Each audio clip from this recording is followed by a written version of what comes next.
Hello, it's Rafael Gutierrez again, and I wanted to talk about a couple things. One of them I think is really a big honor to me, and that is that I found out that a medical organization just has recently asked me if they can use my videos to talk about pretty much the trauma to the head, neck, and the consequences and the injuries that can happen with that.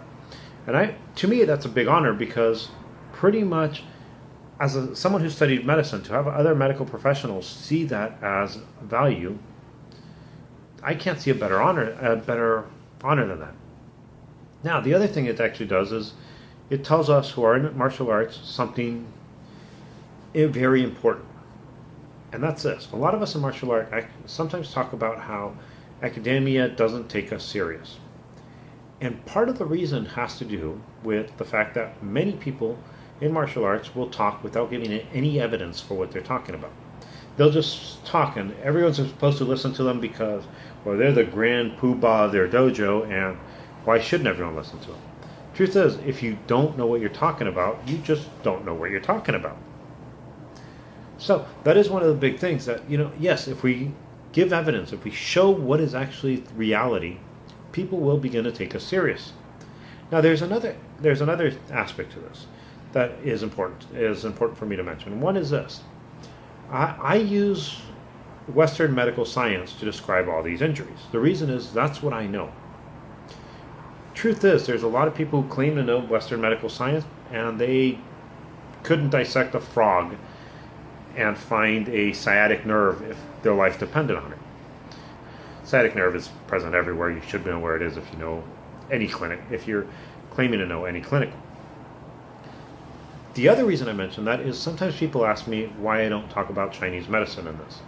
And I've mentioned it before. The big reason is I respect Chinese medicine enough to know that I know very little about it.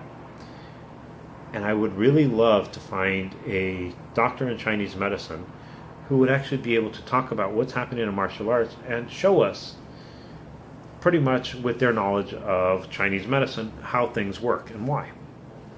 But I'm not an expert in it, and I feel that it would be offensive to people who do train, spend a lifetime studying that, for me to talk about it as if, I read a pamphlet once and it said this. That's not enough to give good, accurate information. This video, I'm actually doing a defense against knife, which I took from Shoshin Nagamini's Essence of Okinawan Karate, and I've used it before. Now, one of the things that people actually say, which to me, it's just like, wow, why don't you just say water is wet? And to give us this really great knowledge. And that's these people who talk about situational awareness. You should teach situational awareness. Let's be honest, situational awareness is you should be smart enough to know that if there's a dark alley and people are getting assaulted there, don't go in that dark alley. If you don't know that yet, and you're over 10 years old, actually I should say shame on you. If you think it's such a revelation that you should tell people, over there where there's a dark alley and a guy hiding with a knife, sharpening, going hee hee hee hee, don't go in there. I think most people will look at you and think, wow, you're brilliant. And so that's one of the other things. Now, I'm going to show you how this worked, how the technique worked, and afterwards I'm going to talk about why it works. Now, there's a lot of people who just say, well, it doesn't work. Why doesn't it work? Well, because I said it doesn't work. And, okay, you're just a genius and you understand everything about human anatomy, and you don't have to go to books and see what everything is. Well, this is the way I do things. I actually go and look at what the common injuries are, how they happen, why they happen a certain way, and then I try to formulate defenses. In this case, what I actually did use is I did go to the hospital datas on stabbings and deaths on stabbings and how they got stabbed and why and where and who. And what we find is there are certain areas that are pretty much common areas people get stabbed. Most of them are going to be on the chest and abdomen.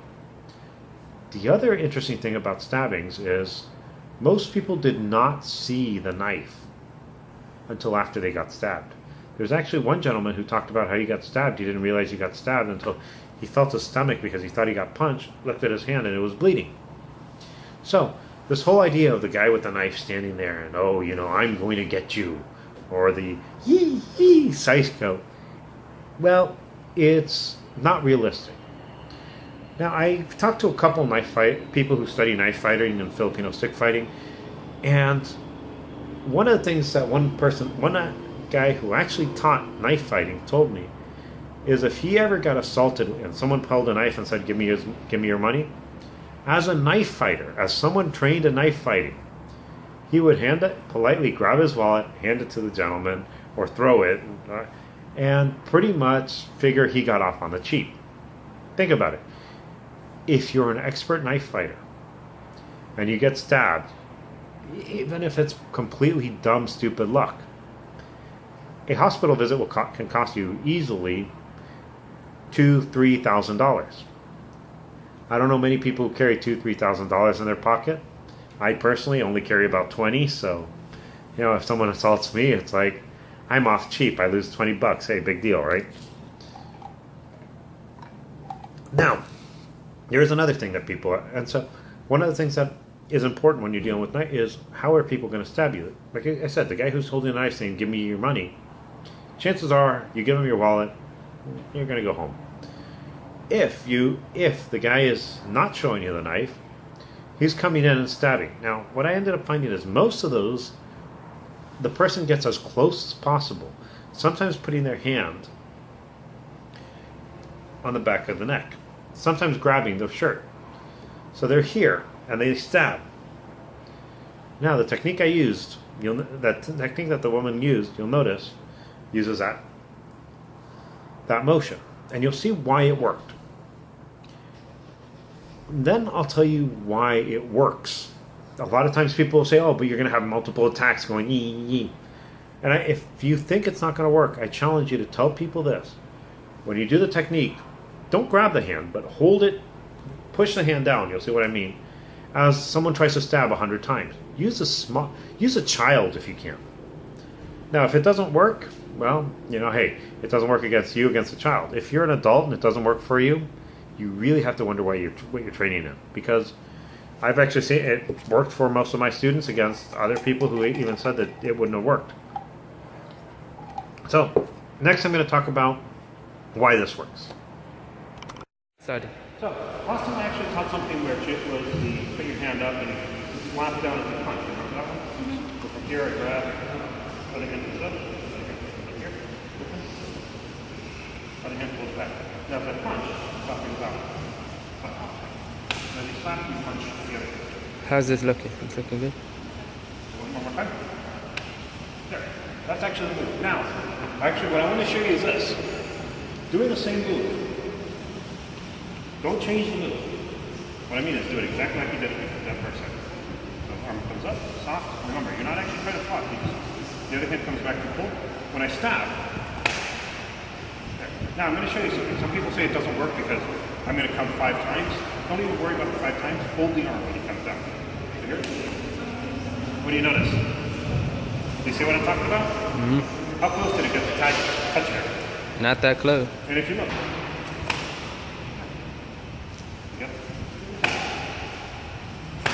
What do you notice? As I go faster, as fast as I want to go, she's going to get there first. And the reason has to do with distance. Look at how much distance I need to cover. Her, all she has to do is straight down. So one of the things a lot of people will say, oh, this doesn't work because, it's not going to be one attack. Now, if you notice here, go ahead, do the same thing. If I come multiple times, she still has me here. And she's stopping my hand from moving. How many times did she punch her in the face while I'm trying to do this? So one of the things is, we learned this one day ago, and then I had to do it today. It works with 1 day. The question is, a lot of times people say something doesn't work. And when someone can learn it in 1 day and do it, and it works, you have to wonder why they can't do it. So, next on. Okay, now what you saw in the video is you saw that when my student got held, when I grabbed my student here, she just brought her hand up and her other hand here. As I stabbed, this hand came down. Now, if you look at how much distance this hand has to move, it's very subtle. It's actually a small amount of distance. You're also dropping into it to get a little more power when you push.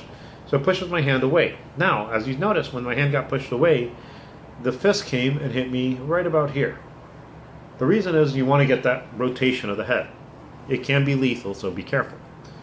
Now, if you notice, when I tried to do multiple stabs, I still couldn't reach her. The reason is muscles work with levers.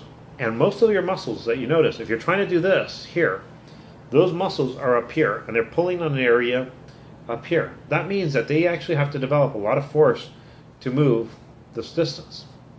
So by putting your hand here, you actually aren't letting the arm move. The other thing is, by having the hand straight there, they're fighting against a rigid structure.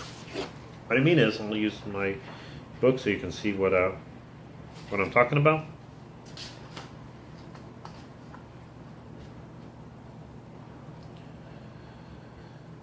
Here it is. What I mean is this.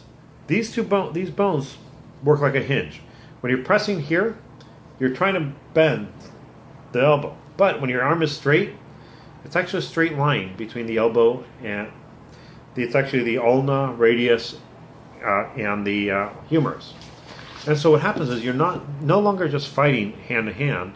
You're now fighting skeletal structure against muscle. And so you end up having a hard time moving.